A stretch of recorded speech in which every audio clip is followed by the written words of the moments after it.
Olá, investidores! Hoje nós estamos aqui com Marcelo Castro Domingos, CEO e sócio da DLM Invista, para comentar um pouquinho sobre os fundos disponíveis na plataforma do BTG Pactual Digital. Marcelo, seja muito bem-vindo, obrigado pela disponibilidade de estar aqui conversando com a gente. Obrigado, prazer é nosso estar aqui. Marcelo, para iniciar nosso papo, você pode comentar um pouco sobre a sua trajetória e falar sobre a DLM Invista?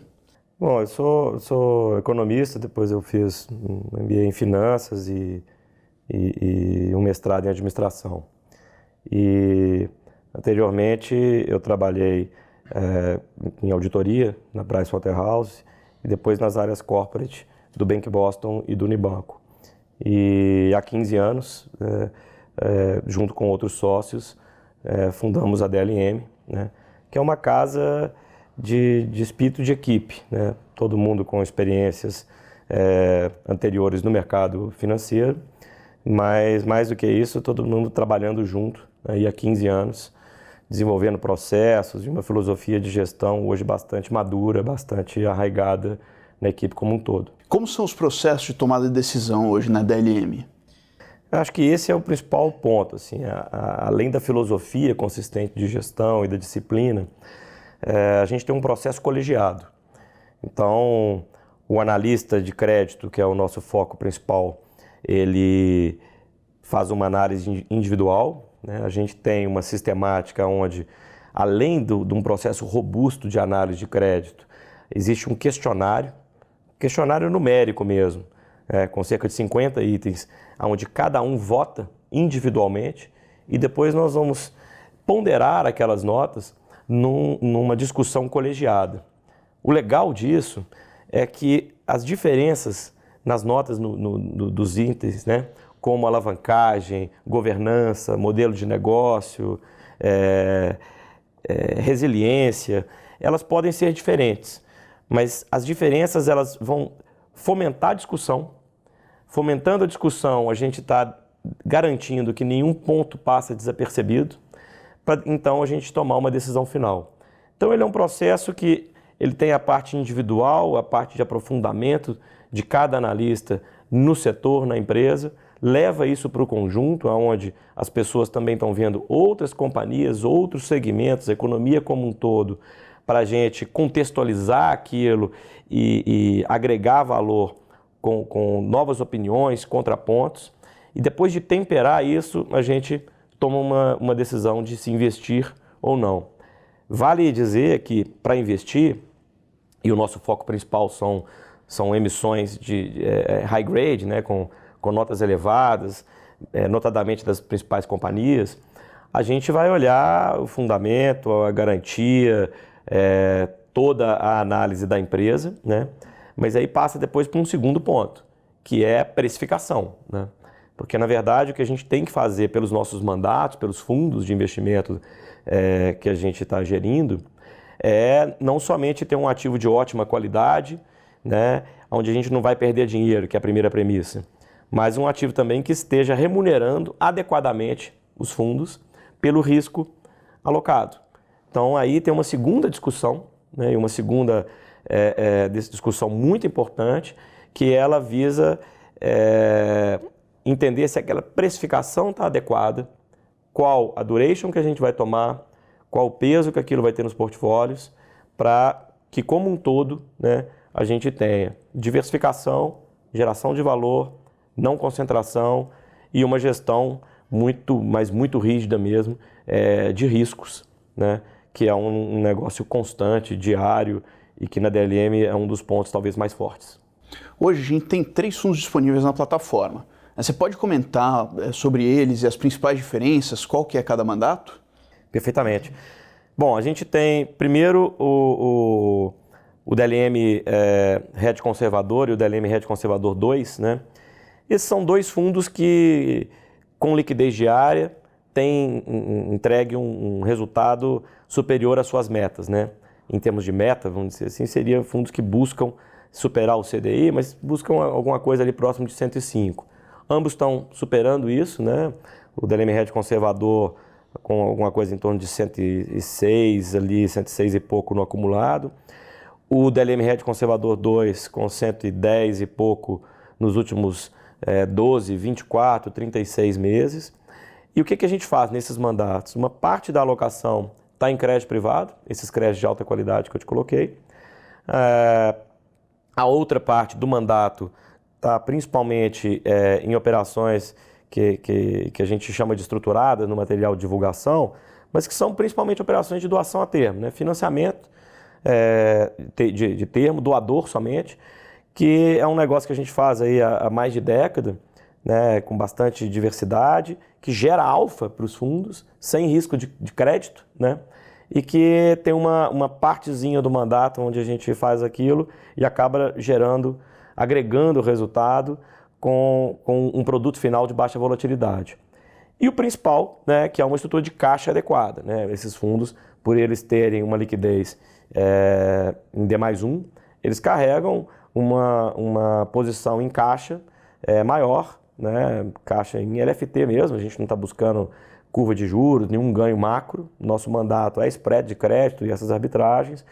E com isso a gente tem tido uma performance assim, absolutamente consistente ao longo dos anos, num produto que tem volatilidade ali próximo ali de 0,15, histórica inclusive. Então só para... Aliás, esses são dois dos fundos, né? O terceiro fundo é o DLM Premium 30, que esse é um fundo de crédito privado, né? Com liquidez em D+30, com uma meta de retorno aí já de buscar alguma coisa ali próximo de 110% do CDI, e está entregando exatamente isso aí no seu acumulado. É um fundo que, assim como os outros, todos os nossos fundos, as alocações elas estão em crédito de alta qualidade, né? Com baixo risco. Então, acho que é aquele fundo também para quem quer ter uma parte do mandato em crédito privado e absolutamente preocupado em não perder dinheiro, ter qualidade numa carteira que tem negociação no secundário, né? Os ativos, né? A gente explora isso também bastante, a gente é bem ativo, não só em carregar os papéis no primário, mas de fazer uma oxigenação de carteira em benefício do fundo no secundário, bem atentos aos movimentos de reprecificação, de remarcação, que com o amadurecimento dessa nossa indústria de crédito privado, são cada vez mais dinâmicos também. E bom que você tocou nesse ponto, que a gente está vivendo um ambiente aí de juros bastante baixos, né? Um mercado secundário bastante ativo, os investidores com mais apetite a risco, a crédito privado. Como é que a DLM vê esse cenário e como é que ela se posiciona? Acho que essa pergunta é excelente, porque a gente vê o cenário para crédito privado como um cenário onde o que acontece, né? Antes, basicamente, você não tinha fundos de investidores há alguns anos atrás, né? De gestores independentes disponíveis. E esse mercado, junto com os fundos já estabelecidos, ele se desenvolveu bastante, está cada vez mais eficiente, mais técnico, mais dinâmico. Inclusive pela maior negociação no secundário dos próprios ativos, né? É lógico que no Brasil a gente tem as nossas jabuticabas, então também em crédito, o que acaba, olhando pelo retrovisor, tendo ocorrido, é que a gente tinha um ambiente de spread de crédito, né, de risco, que é o que eu preciso ter para remunerar o fundo e, consequentemente, os cotistas adequadamente. Eu tinha um spread de crédito maior lá atrás, né? A Selic foi fechando e o mercado foi aquecendo, a demanda pelos ativos foi subindo, e esse spread, como outras coisas no Brasil, ele foi descendo, mas em percentual do CDI, né? Assim, os títulos continuaram sendo emitidos, vamos supor, ao mesmo percentual do CDI, só que é um CDI menor. Essa Selic que hoje está em 5,5, apontando para alguma coisa menor do que 5, provavelmente, lá atrás ela estava em 10, em 12, em 14, então os 120% do CDI ou 110% do CDI lá atrás é algo diferente desse mesmo percentual agora. O que acontece? Exatamente nos últimos meses a gente viu um movimento de reprecificação que eu considero que ele é muito importante para educar o investidor brasileiro em relação a esse conceito. Acho que fundo de crédito, o gestor tem que estar buscando CDI mais spread, e a gente sempre teve isso muito claro para nós na DLM, e a carteira nossa sempre foi muito bem estruturada para isso, então a gente Acho que até a resiliência dos nossos fundos mostra, olhando pelo retrovisor, que essa preocupação nossa sempre esteve muito correta. E daqui para frente, com essa reprecificação, o que o mercado está fazendo é exatamente enxergando o seguinte: bom, para ter dinheiro alocado nesses mesmos ativos de crédito, eu preciso de uma remuneração que é a taxa de referência, que no Brasil, vamos dizer, seria a Selic, ou o CDI, mais um spread. Como essa taxa hoje, ela subiu, né, os ativos têm sido reprecificados para valer um pouco menos, então as cotas têm oscilado. Mas, voltando ao ponto, essa é a foto do dia, né? Para frente, o que a gente tem, vamos dizer, de boa notícia? Acho que a gente tem um carrego hoje melhor, um ambiente mais maduro de tomada de risco de crédito, onde tanto emissores quanto principalmente o mercado estão muito mais disciplinados em relação à remuneração mínima, que é importante, né, para se alocar em crédito. E terceiro ponto, um ambiente que vai ser provavelmente favorável a emissões do ponto de vista de capacity, de diversidade de ativos. Por quê? Porque a gente tem já o BNDES meio que fora do jogo, né, o Estado fora do jogo, até por forças maiores, né, não há opção mais. O mercado de capitais ele vem para cumprir esse papel. E aí, né, a gente tem as empresas provavelmente pagando taxas mais eficientes, né, precificada de forma adequada. E com o destravamento da economia, né, a gente sabe que no Brasil a coisa é um pouco 2 passinhos para frente, volta um, nós temos um terreno mais árido, né? Mas com o destravamento que a gente acredita vai ocorrer na economia, uma nova safra também de emissores, nomes novos, nomes que até então não estavam acessando o mercado, tem a parte de infraestrutura, a parte toda de financiamento do nosso crescimento que deve vir, né? É importante salientar o seguinte: nesses últimos anos, grande parte das emissões a gente viu empresas emitindo e recomprando os papéis que estavam no mercado, reperfilando dívida, principalmente, né? O que as companhias inteligentemente aproveitaram foi para acessar o mercado numa duration maior, numa taxa mais baixa. Porque o mercado permitiu isso, né? E mesmo assim ainda deu dinheiro, porque ainda foi fechando taxa e tudo. Então, assim, fez sentido durante aquele momento para as duas partes. Então, se a gente for olhar assim, os números de mercado, a alavancagem média de mercado ela não aumentou. As empresas não estão alavancadas, elas estão meio que do mesmo jeito do que estavam antes. A gente vai ver um leverage aí de 1,9 EBITDA aí na média. A duration aumentou um pouquinho, porque são empresas mais longevas e o Brasil fez alguns acenos importantes, mas a alavancagem não. O que a gente acredita? Tem um espaço interessante pelas melhores empresas para se alavancar. Tem um ambiente agora de precificação mais maduro. O secundário, com todas as nossas restrições ao ritmo brasileiro, ele também se desenvolveu bastante, né? Os administradores, o regulador, o autorregulador, todos avançando muito também, junto com o próprio mercado, de forma que a gente tem uma visão muito construtiva para o mercado de crédito privado, inclusive como uma categoria que ela obrigatoriamente precisa compor os portfólios, né? Que é um negócio legal, viu, Barca, da gente explorar um pouquinho, porque nesse ambiente de Selic baixa, o investidor sabe de onde é que ele está fugindo, né? Ele está fugindo do retorno baixinho ali nominal, daquele 1% mágico que o brasileiro acostumou nos anos de alta inflação, de juros muito altos. Mas ele está indo para o risco. Ele tem que ir para o risco? Tem. Ele tem que tomar algum risco. Mas ele tem que diversificar a carteira dele, né?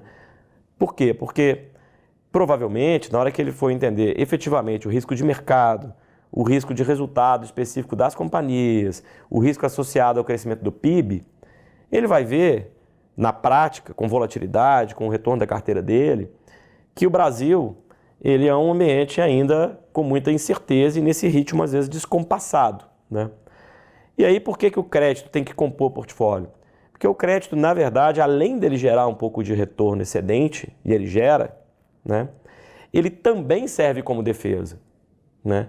A nossa categoria de fundos de crédito, na verdade, como portfólio, eu agrego um alfa ali de spread de crédito, com uma volatilidade infinitamente menor do que outras classes de ativo. Ou seja, há um espaço quase que obrigatório, né, de maior alocação em fundos de crédito, principalmente vindo da alocação que estava aí em poupança, em renda fixa, nesse movimento do brasileiro de investir melhor.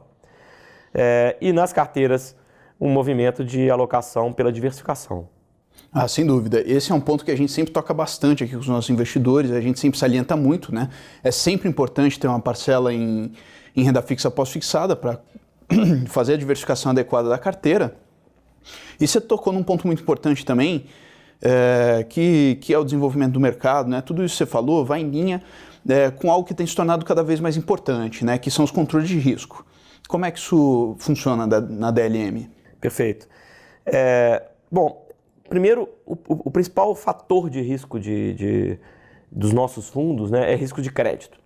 Então, a volatilidade dos portfólios de crédito no Brasil, ela tende a aumentar, já aumentou um pouquinho, por conta dessa dinâmica que a gente falou, né, da remarcação, do dinamismo dos próprios administradores ali de recalcular a cota dos fundos e do mercado estar mais líquido e permitindo isso, né? A própria Ambima e índices hoje que ajudam a nortear essa precificação adequada. Então, alguma volatilidade a gente tem que considerar na nossa gestão de risco, né? E essa volatilidade no Brasil em crédito, ela é crescente, mas obviamente ela cresce se mantendo muito mais baixo do que outras classes, como, sei lá, um 10% em multimercado ou 20% em ações. O crédito ele está bem abaixo, né, de 1% ali de vol. Só que o brasileiro era mal acostumado, né, porque ele era acostumado a ter uma precificação quase que inexistente ou muito ineficiente e muita coisa marcada na curva e não marcada a mercado. Então, na hora que isso muda, e essa dinâmica está mudando radicalmente já, isso traz algum impacto de volatilidade. Vamos para o risco que eu acho que é mais importante, que é o risco de principal, né? Como é que a gente faz isso? A dinâmica nossa, ela está muito ancorada na decisão de crédito. Na hora que a gente opta por entrar numa emissão primária, por hipótese, a gente está muito preocupado em ficar, por exemplo, aqueles 2 anos ali com aquela debênture corporativa. Eu preciso estar com uma empresa boa, um bom modelo de negócio, com balanço resiliente, garantia para crédito é importantíssimo, então a gente é muito diligente com a estrutura de garantia, com a adequação da emissão, né, para a aplicação, vamos dizer, dos recursos da emissão, entender aonde no fluxo da empresa aquela emissão está encaixada. E esse é o principal ponto. Como a nossa economia, a nossa macroeconomia muda muito, eu tenho que tomar essa decisão para a economia estando ruim, média ou ótima. Então, seria trazer para o mercado de crédito aquele conceito de margem de segurança, por exemplo, de renda variável. É uma margem de segurança de que, em qualquer situação, esse crédito funciona para a gente bem, né? Eu não vou perder dinheiro. Segundo ponto, a gestão de risco, ela é um monitoramento dos resultados da empresa, das conversas com o management, com o mercado, da visita em loco, em muitos casos, né? A gente faz visitas tempos depois de ter uma emissão, simplesmente para fazer um update, né, com o management da empresa, em termos de perspectiva, entender um pouco de cenário. Então acaba sendo um exercício cotidiano, né, com tecnologia, com software também envolvido nisso, para a gente ter uma gestão de risco de ativos e de passivo também, né, que precisa ser bastante diversificado, em nosso caso que dê ao fundo a melhor estrutura mais eficiente. Essa é uma atividade que a gente considera que ela precisa estar integrada na empresa. Gestão de risco não é um negócio à parte. Ela auxilia a gestão, ela está integrada, ela está gerando valor, porque ela está trazendo o meu risco para baixo, ela funciona como um dashboard do gestor, e esse é um negócio muito forte. Muito importante que em crédito, nós lá na DLM, nós não estamos preocupados necessariamente em ser um primeiro. Se para ser o primeiro eu estou tomando um risco ruim, eu não quero.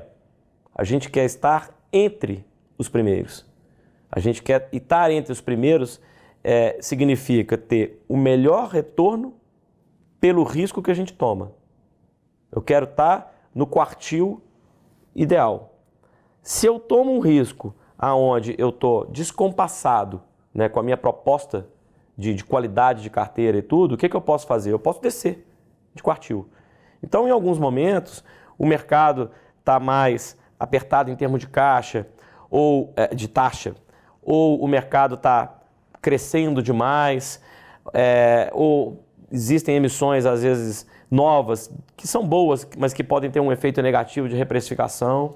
Em alguns momentos, na nossa decisão, a gente pode sim, e fazemos isso, ponderar por sermos mais parcimoniosos e temos uma posição, às vezes, que não é a mais arrojada, se isso, para nós, como cotistas, inclusive, que somos dos fundos, significar uma proteção benéfica para o fundo, né?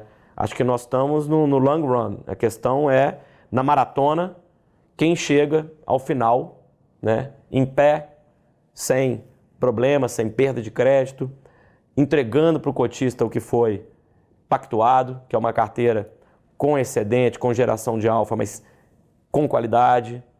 E isso é um exercício também que demanda bastante autoconhecimento, bastante discussão, bastante instrumentos, né, que muitas vezes funcionam como esses contrapontos, esses equilíbrios ali na nossa visão de portfólio, lá na DLM sempre coletiva. Marcelo, mais uma vez, muito obrigado pela disponibilidade de estar aqui com a gente, conversar sobre os fundos da DLM em Vista. Olha, o prazer é todo nosso, Tabarca, estamos super à disposição, toda a nossa equipe. Agradecemos muito a confiança de estarmos aqui, né, na prateleira de fundos do BTG Digital. Contem sempre conosco, é um prazer. Vocês, investidores, se tiverem interesse de investirem nos fundos da DLM em Vista, vocês podem acessar o link abaixo para serem direcionados diretamente para a página dos produtos na plataforma do BTG Pactual Digital. E caso tenham perguntas, deixem abaixo os comentários que nós vamos entrar em contato com vocês. Muito obrigado, bons investimentos e até a próxima.